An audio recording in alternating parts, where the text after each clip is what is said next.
दोस्तों दूसरे एपिसोड में हमने देखा कि लाजो की माँ उसे पकड़कर घर ले आती है। पता है क्यों? क्योंकि लाजो की माँ नहीं चाहती है कि उसका बाल खुला रहे और नहीं बिना नहाए घर से बाहर जाए। क्योंकि लाजो की माँ चाहती है कि वो अच्छे से रहे ताकि उसकी शादी जो है जल्दी से हो सके। क्योंकि लाजो जो होती है घर की सबसे बड़ी बेटी होती है।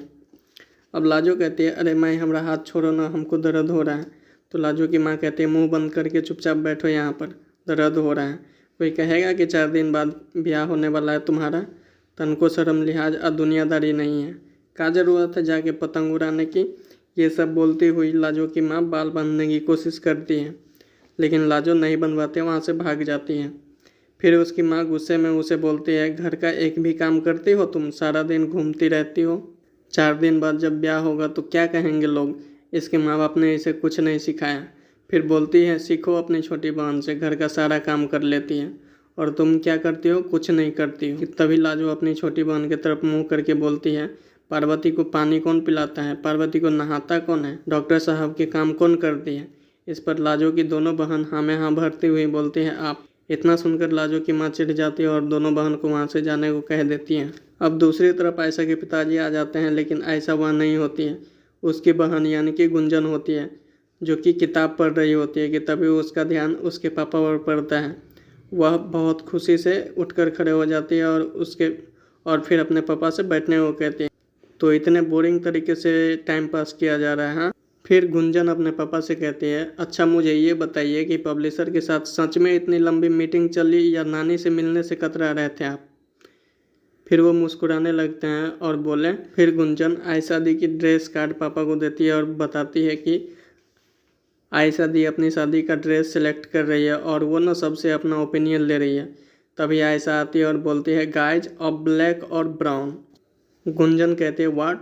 दिया आपने मुझे तो ग्रीन और पिंक में से कोई एक कलर सेलेक्ट करने के लिए कहा था। आप अपनी शादी में ब्लैक ड्रेस पहनेगी? तो आयशा कहते हैं, no you stupid, I want buy a gift like a leather wallet और a watch and as branded watch. इतना सुनकर आयशा की बहन और उसके पापा एक दूसरे को देखने लगते हैं। आयशा की बहन यानी कि गुंजन कहती है, सॉरी दी, पर मुझे इन सब के बारे में कुछ नहीं पता। आयशा स्टूपिड बोलकर उस कार्ड को उसके सिर पर मारती है। अब आ जाती है बरखा और बोलती है, ढूंढ रही हूँ तुमको, इनमें से कौन सा कॉम्बिनेशन चाहिए? आयशा कहती है, ये कॉम्बिनेशन छोड़ो mom, I need a wedding plan, I really do. आप मुझे मना नहीं करेंगे? फिर बरखा कहती है, मना तुमको कौन कर रहा है, पर यह आइडिया तुम्हारे डैड को पसंद नहीं आया।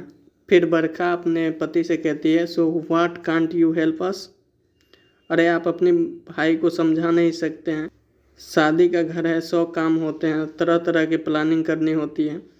आयशा के पापा कहते हैं, शादी के लिए वेडिंग प्लान की ज़रूरत ही क्या है? शादी में 2 चीज़ें इंपॉर्टेंट होती है, एक अच्छा होटल और मंत्र जानने वाला पंडित, और दोनों की दिल्ली शहर में कोई कमी नहीं है। आप कहती है तो मैं एडवांस में बुक कर देता हूँ दोनों को। फिर बरखा कहती है, कभी कभी मुझे ये समझ में नहीं आता है कि ज़्यादा बोरिंग कौन है। Common Ayesha, I need your help. ये कहती हुई दोनों वहाँ से चली जाती हैं। आयशा के पापा बोलते हैं, कमाल है, मैं तो सीरियसली बोल रहा था। फिर वो अपने बैग से अपने न्यू बुक का कवर डिज़ाइन अपनी छोटी बेटी को दिखाते हैं, जो कि उसे बहुत पसंद आता है। उसके पापा बोलते हैं, एक तुम ही तो हो इस नाचीज़ का फैन। इस पर वो बोलती है, पापा एक नहीं 2, मैं और निखिल भैया।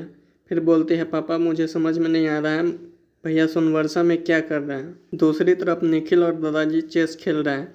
यहाँ निखिल अपने दादाजी को उलझाने के लिए चाल बदल देते हैं और उसके दादाजी सच में उलझ जाते हैं। दोस्तों इसके बाद क्या हुआ यह जानने के लिए बने रहिए हमारे चैनल के साथ।